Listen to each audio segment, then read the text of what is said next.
litres in first. Oh no. Oh, that's not gone well. So the hoist video has just gone live 10 seconds ago. And yeah, we literally finished installing it, edited the video, and now we're here today. Now I promise you guys I'm gonna get straight onto my 335 turbos, the lovely Black Beast over there. But in order to film the process, I'm kind of expecting it to take the best part of a week to do this properly. And before I commit to having that car off the road for a week and not being able to get anywhere except for in the van, which I don't like driving the van, I'm going to re-register my Megane. Now, if you're new to the channel, you might not have seen it, but this thing is like an ultimate hot hatch. It's actually bloody rapid, and I kind of love it. I was going to sell it when I bought the 335, but I've ended up thinking I'm going to keep it as a track car.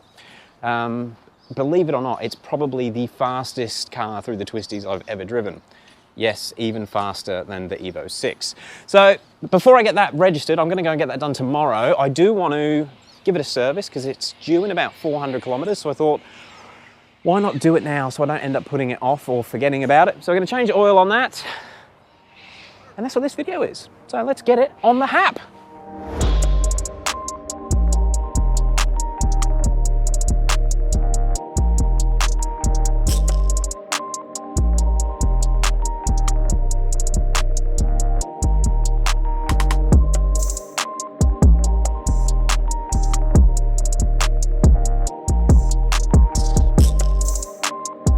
So I got the under tray off. It's just held on with, I think, 6, maybe 6, should be 6, 10mm bolts.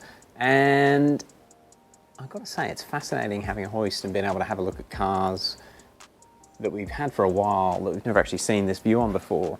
I have noticed with this one, it looks like we have got a little bit of oil weeping from the axle seal, which is pretty common on these Meganes. I had a suspicion this one might be susceptible to it, but yeah, she's not too bad. But yeah, just another job to do down the track. This is the straight pipe I got put in, oh God, was it 2018, ages ago, but stainless steel pipe that deleted the center resonator. And you can sort of just see it up in there, maybe not on the camera, but there's the nasty power sucking catalytic converter. She's a huge thing on these cars, which I wouldn't mind upgrading to a high flow can at some point. Yeah, she's all pretty good. The sump on a Renault Megane RS250 is just it's a 10mm square piece, or an S10 I think they call them. You can see up in there someone's had a go at using the wrong tool. I actually got a set of these weird sump plug bolts. I can't remember where it come from. It must have been Repco being Tool Pro. But worth its weight in gold if you're working on European cars frequently, but that'll go up in there and crack the sump plug. So I'll do that, get the oil draining while there's still some heat in the engine. And because we've not actually had a hoist, well, we did about 15 years ago, all the servicing we've been doing lately, it didn't occur to me that when you drop the oil on a hoist, it's going to fall so fast. So I'm going to have David standing there just to catch anything. It feels really tight. You want to open the rubber gun? No. Oh, there we go. Just had to crack a little bit. I never do sump plugs up tight. Ever, ever, ever.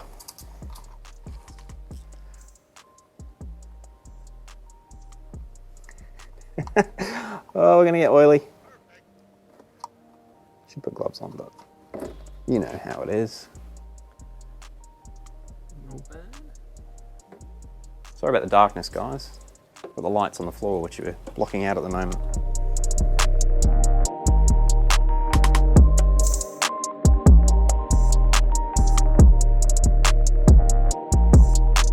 So while the oil is just draining out, we have the oil filter, which is just up there. Hope you guys can see it. You can see it when I don't have my hand in the way. Now, I don't normally do these up too tight, but it's a little bit too tight for my hands. I'll have to get a filter tool on there and get it undone. So just before I do, try and get a tool up in there, and it's so tight, I'm just gonna one last go by hand. I think it's coming loose. Might put a rag on it. Somebody spilled oil on their hand and they're a bit slippery at the moment. She's going, she's just tight. And the worst part there, the filter has just started to come loose, but I do remember from the first time I did it, as soon as you move the filter off, because it's on the side of the block, you will actually make a mess with oil. And since we're in our nice new shed, I might just go and grab something to catch the oil. So I still haven't taken the filter off yet, but I've let this drain out for about 10 minutes, so that's got to be a good chunk of the oil gone. I'm just going to put the sump plug back in to stop that slow drip. And then move my oil drain a little bit further forwards.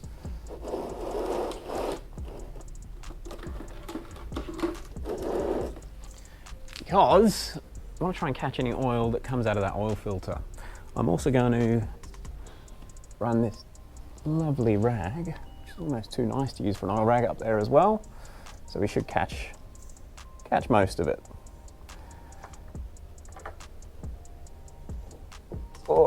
Oil filter is now out. We've got one filter, and I guess we'll see how much spills down. There it is. I knew it was going to happen. Remember that from last time. Terrible design if you hate getting oil all over your engine. We'll let that drip for a while. So this is the mess I was talking about. We'll try and get it cleaned off as much as we can, but might need to get some degreaser up on here as well. Yeah, it's such a weird design. I don't know why Renault did this. If anyone knows a way of getting the oil filter off and not making a complete mess, please comment down in the section below, because I'd love to know. All right, actually, I'll get some proper cleaner and clean that properly. So I'm going to use Penrite HPR5, which is Penrite's recommended oil for the RS250s. Sorry, it's a bit hard to do one-handed. So just take the cover off the oil filter. Now I'm going to put a little bit of the fresh oil on the oil seal. It's just to help it seal, and also just to make sure it doesn't bond too much with the block. These Renaults are particularly bad for oil filters not seizing on, but nearly being impossible to get off. It's definitely something you'd only ever do up hand tight. You do not need to crank these oil filters on with a tool. And even that one that I took off just there, I only did it hand tight. Luckily, I was able to get it off with my hand. When you're doing an oil filter hand tight, make sure you're at least capable of doing things up relatively tight. I'll always clean my hands, get the oil off them, and I'll get a nice firm grip. But for the sake of the video, I'll start it now. Even to get the filter up there, sort of go through that little gap there, up around the coolant hose. Oh, I'm sure you can't see, but the filter just goes on its thread right there. Get that loosely tight, and I'm going to clean my hand properly and crank it down. So that's the oil filter torqued up. Again, I've just done it hand tight. With the oil filters, I'll always, on all cars, any of this style of filter, I'll just do them as tight as I can by hand. If you've never done one before and you do it this way, do it by hand, and once the engine's done one heat cycle, just double check and make sure nothing's coming loose. But I've never had one come loose, just doing it as tight as I can. Sump plug is also torqued up, so that one won't leak. And that's pretty much everything done on the underneath. So it's just a matter of putting the under tray back on, and you'll see me on the top when we fill it with some oil. Okay, so the Renault Megane has an oil capacity of 5.4 litres. Now keep in mind that will be when it's completely dry. So there would have been some residue still in this from before. And I've also managed to not bring any funnels from the old workshop. So let's see how much we spill. But I'm going to put 5 litres in first. Oh no, oh fuck. That's not gone well. Okay, with the help of someone else and not using the little pourer thing, we'll put the rest of the 5 litres in. Now normally when I'm servicing this car, I'll run the full 5 litres and then just check the dipstick. Like I said before, they take 5.4 litres, but you'll always get a bit of residue left in there. So you don't want to just put 5.4 litres in because you could risk overfilling it. Yeah, so as a general rule of thumb, 5 litres in, let it settle at the bottom, and check for oil. Check the oil level on the dipstick.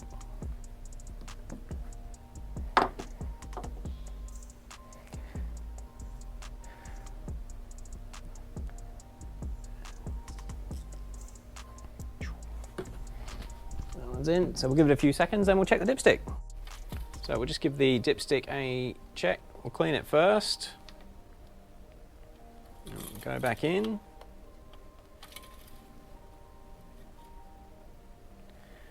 And hopefully if you can see that on camera, but being a GoPro you probably can't, but the oil is about 2/3 of the way up. I'm sure that's not going to focus, but about 2/3 of the way up. So it probably needs about another, I'm going to throw another 100 mils in from the other bottle. And we'll let it settle and we'll check again. So this is the other bottle. And with that extra oil in there, oh, actually we'll have to clean it off again.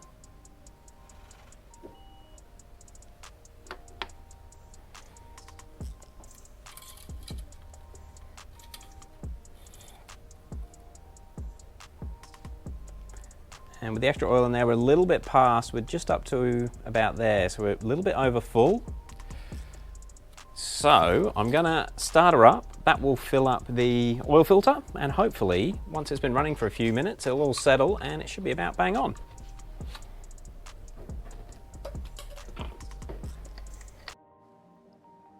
Okay, so all of the outside work in regards to the oil change is done. Now it's just a matter of resetting the service light. So to do that, we'll put the key in, but don't start the car. And we'll let it just go through its checking control functions. So once it's done that, we can see that we have service required. So when we're on service required window, I'm going to hold the bottom button down for 10 seconds. Oh, hang on, might just scroll through it quickly. So we'll go back to that. Now we should be able to hold it down for 10 seconds. Keep holding, keep holding. Oh. So you need to hold it for a little bit longer than that. I let it off too early. So 10 seconds again.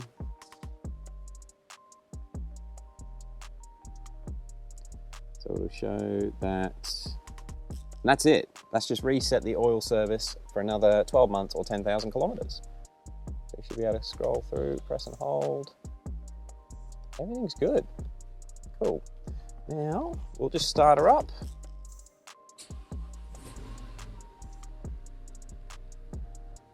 And no service light. Guys, it's that easy to reset your service light. Super quick, super simple on these RS250s.